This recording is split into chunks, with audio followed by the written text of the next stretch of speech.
Notre prochain présentateur, dans le fond, pour faire une analogie avec ce que Dave, la finale de Dave, notre prochain présentateur c'est quelqu'un d'expérience. C'est quelqu'un qui dans le fond, qui a une bonne expérience, mais c'est quelqu'un qui est vers la fin de sa carrière, mais qui a démontré une souplesse malgré tout, qui est pas en fonction de son âge. Donc, c'est Michel Bello, parce que dans le fond, Michel, ça a été un des premiers. Michel a été un des premiers avec Produits forestiers résolus dans la première acquisition que je vous ai parlé ce matin, là, 12 000 km². Donc, Michel, via le Produits forestiers résolus, a collaboré dès le départ au projet.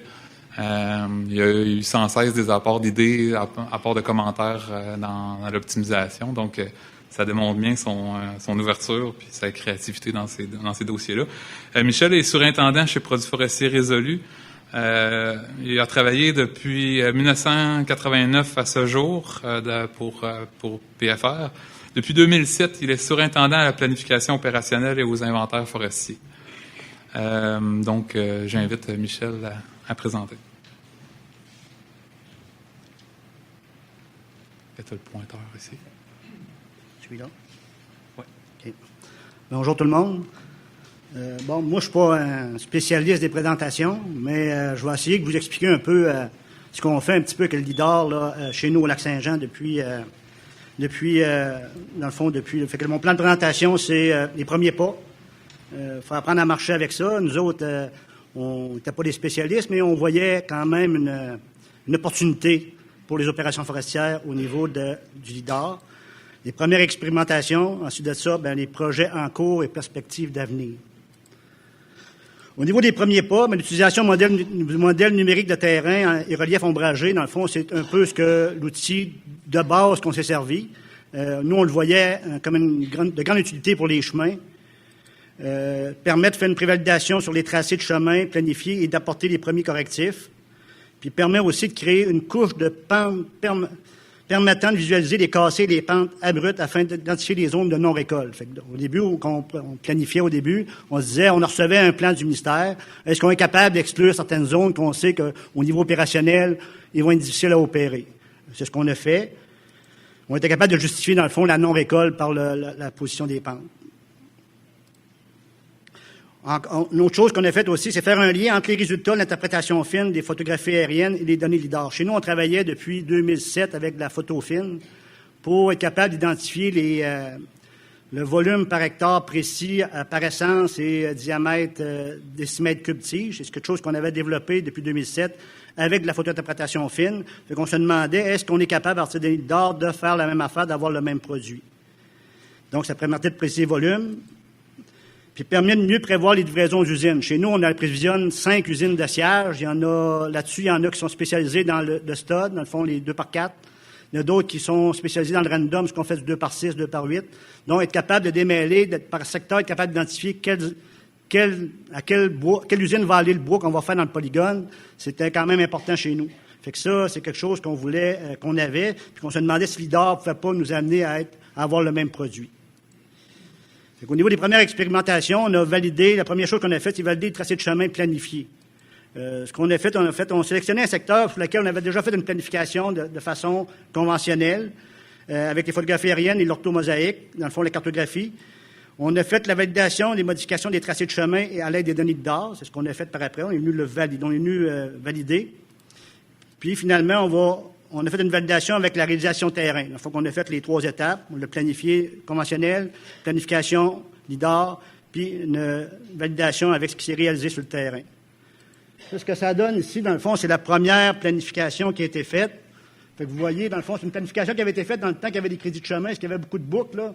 Ça permettait d'être capable d'assurer les crédits de chemin quand il y avait des boucles plutôt que des fourches, là. Fait que ça avait été fait dans ce cadre-là. On peut comprendre que ça donnait 31,3 km de chemin de cette façon-là. Mais on savait très bien que c'est à faire attention quand on fait des comparaisons là-dedans. C'est pas à cause qu'on avait planifié initialement 31,3 qu'on finit beaucoup plus bas. C'est que ça aurait fait... Si on n'aurait pas eu l'IDAR, on n'aurait pas nécessairement baissé le nombre de kilomètres de chemin aurait peut-être baissé pareil. C'est toujours le terrain qui parlait. C'est une planification de base.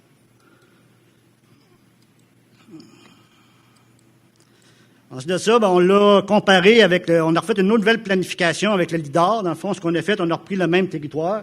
Puis à ce moment-là, on est venu avec le LIDAR vraiment préciser ce que devraient être les tracés pour que ça soit optimal, puis baisser le nombre de kilomètres de chemin. Vous voyez, on est passé de 31 à 26,7 kilomètres de chemin. Finalement, on l'a comparé à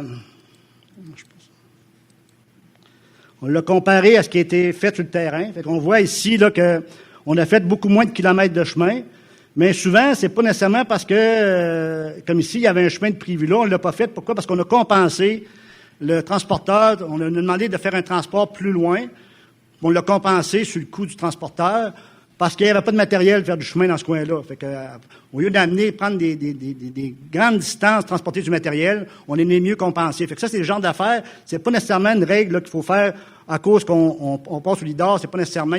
C'est quand même le terrain qui va décider de ce qui va se faire. Mais on améliore de grandement.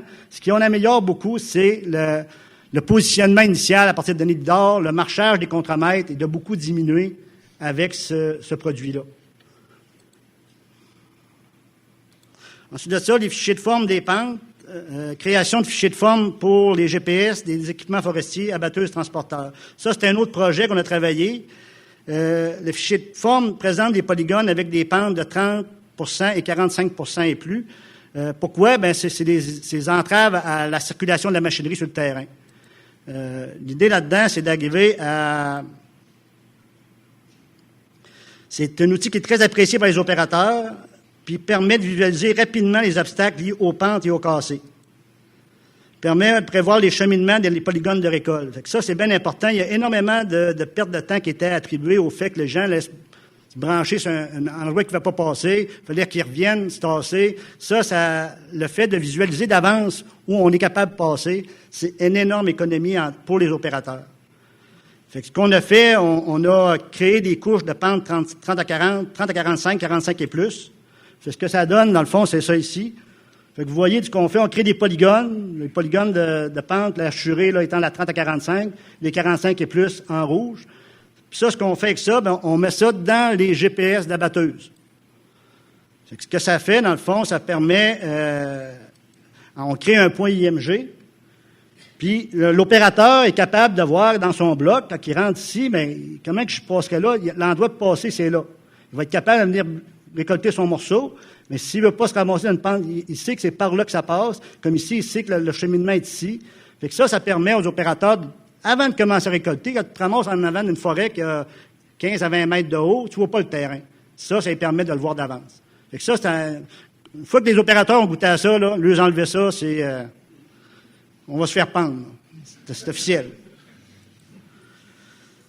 Au niveau des projets en cours, projet visant à améliorer la prévisibilité des approvisionnements, de livrés aux usines, volume, essence, décimètres cubes tige. On a un projet actuellement en cours.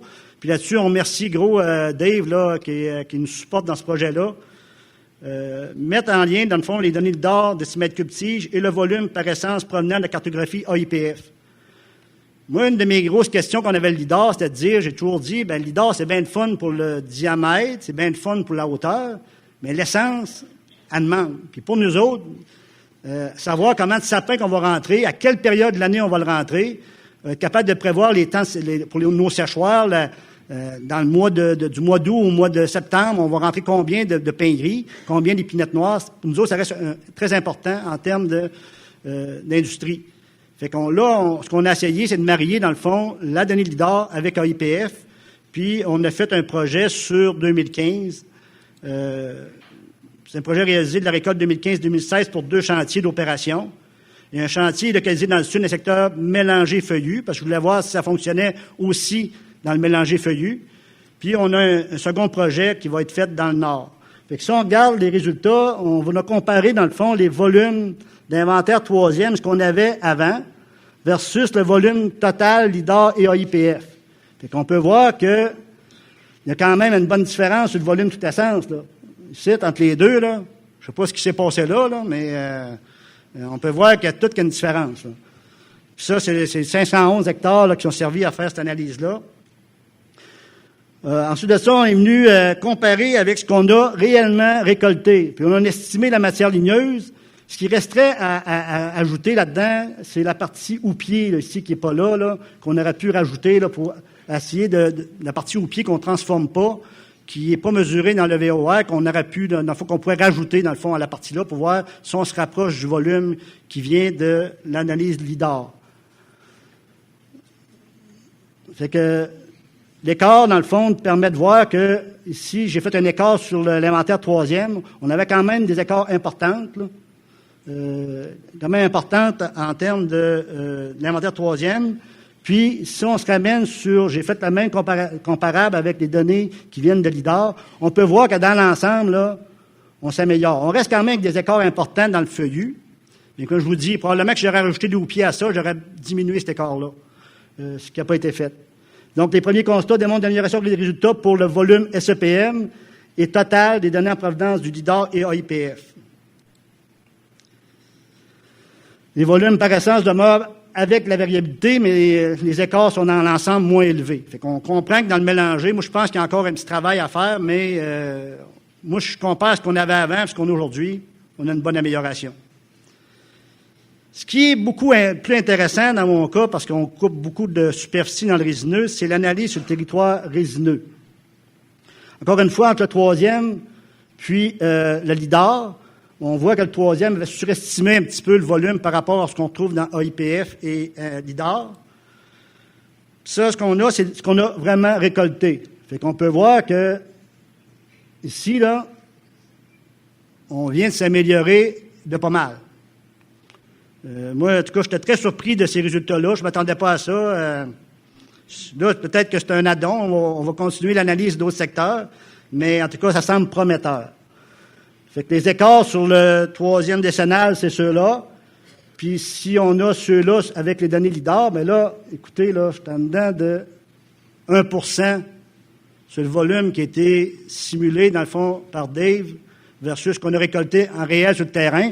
On a estimé la matière ligneuse à 2% dans le cas du résineux. C'est à peu près ce qu'on a annuellement. Fait que ça, c'est sûr qu'on veut continuer l'expérience. On va prendre d'autres secteurs qui ont été faits par l'autre industriel sur le territoire. On va continuer à analyser ça, mais à prime abord, là, ça semble très intéressant, ce qui fait en sorte que nous, on est en demande de ce produit-là. Projet en cours. Les projets, là, c'est un projet, ça, c'est tout nouveau. C'est un projet visant à réduire le rubanage terrain des bandes riveraines. De plus en plus, nos superviseurs de récolte, aujourd'hui, sont appelés à faire plus du coaching d'équipe. On parle de qualité, on parle de santé-sécurité, on parle d'environnement. Puis on a de moins en moins de temps à aller mettre des rubans sur le terrain. Puis on se dit aujourd'hui, on a-tu des outils qui nous permettent de le faire? Nous autres, on pense que oui, avec le LIDAR. Dans le fond, ce qu'on vit, c'est créer à partir des données LIDAR des limitations des écotones riverains pour les lacs et rivières permanents. Valider les contours sur les photographies aériennes à faire les ajustements nécessaires pour les écotones. Puis créer une zone tampon de 20 mètres à partir des contours d'écotones riverains pour délimiter les zones de non-circulation de la machinerie ou zones de non-récolte. Ça, dans le fond, ce qu'on a fait ici, on a pris, dans le fond, à partir de données LIDAR, on a fait sortir en rouge, que vous voyez en rouge, là, c'est la forêt de moins de 2 mètres. Dans le fond, c'est la végétation de moins de 2 mètres, qui est en bordure du cours d'eau. Fait qu'ici, on peut voir que toute la zone qui est ici, là, ben, c'est ça, dans le fond. Si quelqu'un serait venu rubaner à pied sur le terrain, là, ben, il serait parti de là pour rubaner sur 20 mètres. Donc, on se dit, à partir des données LIDAR, est-ce qu'on est capable de, puis marier ça avec l'orthophoto, est-ce qu'on est capable de sauver cette portion de rubanage-là? Dans le fond, fait qu'on a validé avec l'orthophoto, fait qu'on peut voir ici qu'on n'avait pas tort. Le LIDAR nous a donné exactement ce que ça devait être. Puis, ça, dans le fond, ce qu'on est venu faire ici, dans le fond, le contour en rose que vous voyez là, dans le fond, ça se trouve être le contour qu'on va mettre dans le GPS de la machine d'abattage, dans le fond. Puis, la hachurée, c'est ce qu'on aurait fait d'une façon conventionnelle. On aurait pris le ruisseau, on aurait mis un buffer de 20 mètres, on aurait pris le lac, on aurait mis un buffer de 20 mètres. Mais sur le terrain, ça n'aurait pas été ça, ça aurait été le rose. On se comprend bien? Fait que le contour hachuré correspond, dans le fond, à partie qu'on aurait faite de façon conventionnelle. Ce qu'on fait avec ça, les fichiers de forme des zones tampons vont être intégrés dans le GPS des équipements forestiers. Le système de navigation intégré dans le GPS va permettre aux opérateurs de visualiser les zones de non-récolte. Il y a une alarme de proximité visuelle et sonore intégrée dans le système, dans l'outil de navigation. Ce qu'on a fait, on a fait développer une alarme, dans le fond, c'est que, à la minute que la batteuse va avancer, quand elle va arriver en dedans près des zones de contrainte, automatiquement, il y a une alarme sonore et visuelle qui va apparaître à l'opérateur pour lui dire, tu tombes dans la zone critique. Il commence à faire attention. Puis l'alarme de proximité tient compte de l'extension du mois d'abatteuse. Fait que si, tout dépendant de l'équipement qu'on a, si on a un baume qui travaille à 8 mètres, mais l'alarme va sonner à 8 mètres. Si on a une abatteuse qui travaille à 6 mètres, il va y avoir une alarme qui va être à 6 mètres. Fait que ça, c'est ce qu'on a en place actuellement. Les premiers blocs de récolte qu'on va faire dans ce projet-là, qu'on est en cours, on a commencé hier la récolte avec cette méthode-là. On a rubané quand même les blocs, là. On n'est pas... on s'en va pas les yeux fermés là-dedans. On veut que ça fonctionne comme projet. On veut se donner la chance que ça fonctionne. Puis on a beaucoup d'aide là-dedans, des 2 unités de gestion dans lesquelles on a amené ce projet-là. Mais ce qu'on vise cette année, c'est ramasser 400 000 mètres cubes avec cette façon-là. Donc, c'est majeur. Une autre perspective future, c'est générer une couche de cours d'eau permanent ou intermittent à partir de données d'or. Générer à partir d'un modèle numérique de terrain une couche de ligne présentant le potentiel d'écoulement des eaux. Vous l'avez vu tantôt avec Dave. De notre côté, on a travaillé aussi de ce côté-là. Une classification de ces lignes est nécessaire car plusieurs lignes sont générées par le modèle. Ce qu'on voyait ici, dans le fond, là, c'est le modèle qui a généré toutes les lignes en jaune. Puis on peut voir qu'ici, ça, c'était le réseau qui était cartographique. Fait que on peut voir que ça génère énormément de potentiel de ruisseau. À cette heure, on pense qu'il y a un travail de classification qui est nécessaire pour s'assurer que ceux qu'on va prendre en considération soient les bons. Donc, au niveau des cours d'eau, validation de l'application des cours d'eau avec les données d'or, on a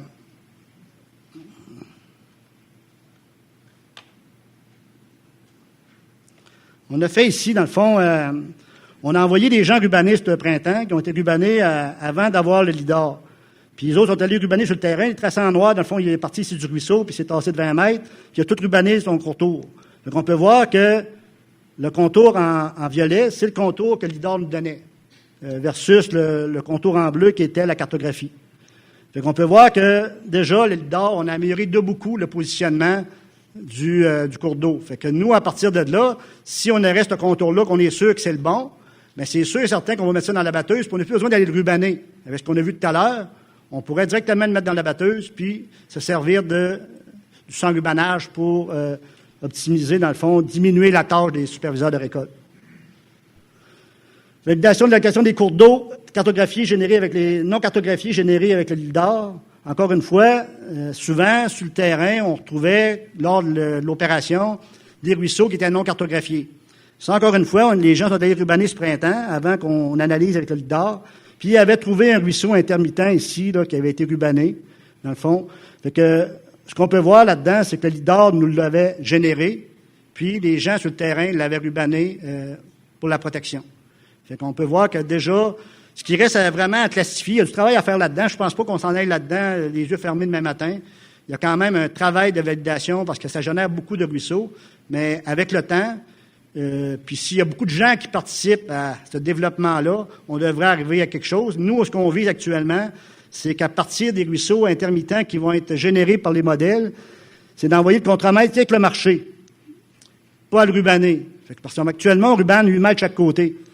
Mais ça, là, on pourrait éviter ça, on le met on voit bien le marché, on prend le track log du GPS du contre-mètre qui a marché le terrain, puis on génère le buffer de 8 mètres de chaque côté, on met ça dans le GPS de la machine, puis on pourrait éviter tout le rubanage qu'on fait des deux côtés.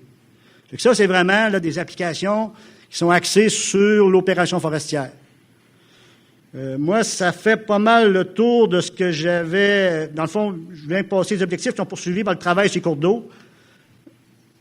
Déterminer l'emplacement exact, repérer les ruisseaux non cartographiés, puis diminuer le travail des superviseurs de récolte. Fait que c'est vraiment l'objectif qu'on poursuit là-dedans. Je ne sais pas si vous avez des questions.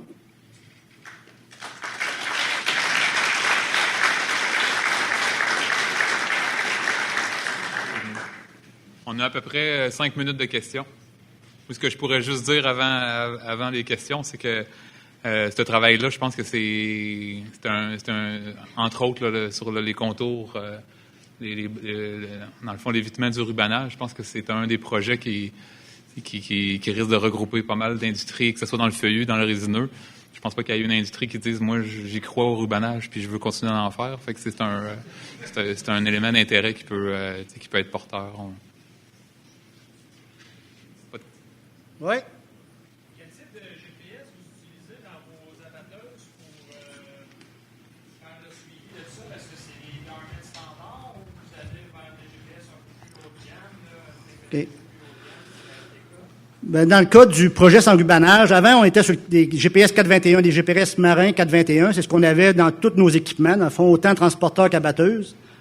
Parce qu'on avait un projet là sur on fait notre rapport annuel à partir des données de GPS. Dans le cas du projet sans rubanage, on a changé. Dans le fond, on essaie de se servir des ordinateurs de bord montés dans les équipements forestiers. Dans le fond, dans chacun des équipements forestiers, on a un ordinateur de bord monté en dedans. On a fait développer avec un groupe système forêt, dans le fond, il y a une antenne qui donne la puce GPS, une puce GPS de qualité qu'on met dans la machine, puis une antenne qui va chercher, dans le fond, on parle d'une précision 1,5 m à 2 mètres actuellement. C'est ce qu'on parle comme précision. Puis comme on dit souvent, nous autres, l'outil terrain qu'on avait pour rubaner ces ruisseaux-là avant, c'était un GPS Garmin terrain avec une précision des fois de 2 à 3 mètres, 4 mètres, allant même jusqu'à 5 mètres. On veut remplacer cet outil-là par les GPS avec on parle d'une précision de 1,5 m à 2 mètres. Ce qui est important, c'est que dans tous ces cas-là, c'est que la localisation de l'antenne soit bien faite dans le milieu de la machine, puis que ce qu'on s'est aperçu, c'est que souvent, on a des opérateurs qui ont tendance à vouloir jouer d'un paramètre de configuration. Ça amène beaucoup de problèmes. Fait qu'on a, là, ce qu'on a travaillé, c'est de barrer barrer tout ce qui pouvait changer, dans le fond, ce qu'on vise comme standard. Ça, les opérateurs ne peuvent plus toucher à ça. Mais actuellement, avec les ordinateurs montés à bord, ceux qui ne l'ont pas, on met des tablettes Windows avec le système de navigation de groupe système forêt. Ça fonctionne très, très bien.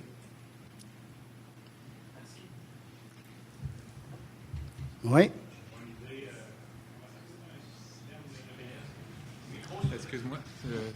La question était comment coûte un système de positionnement GPS? Parfait, c'est pour les trois. Ouais. Dans le fond, quand on parle si on parle d'une tablette extérieure, là, on parle à peu près de 1 000 avec le système de navigation. La tablette, le système de navigation, les GPS, l'antenne, 1 000 Quand on les installe sur un ordinateur monté à bord, on parle à peu près de 500 le système de navigation avec l'antenne GPS puis la puce GPS. C'est à peu près ce que ça coûte. C'est pas tellement cher pour ce qu'on peut sauver.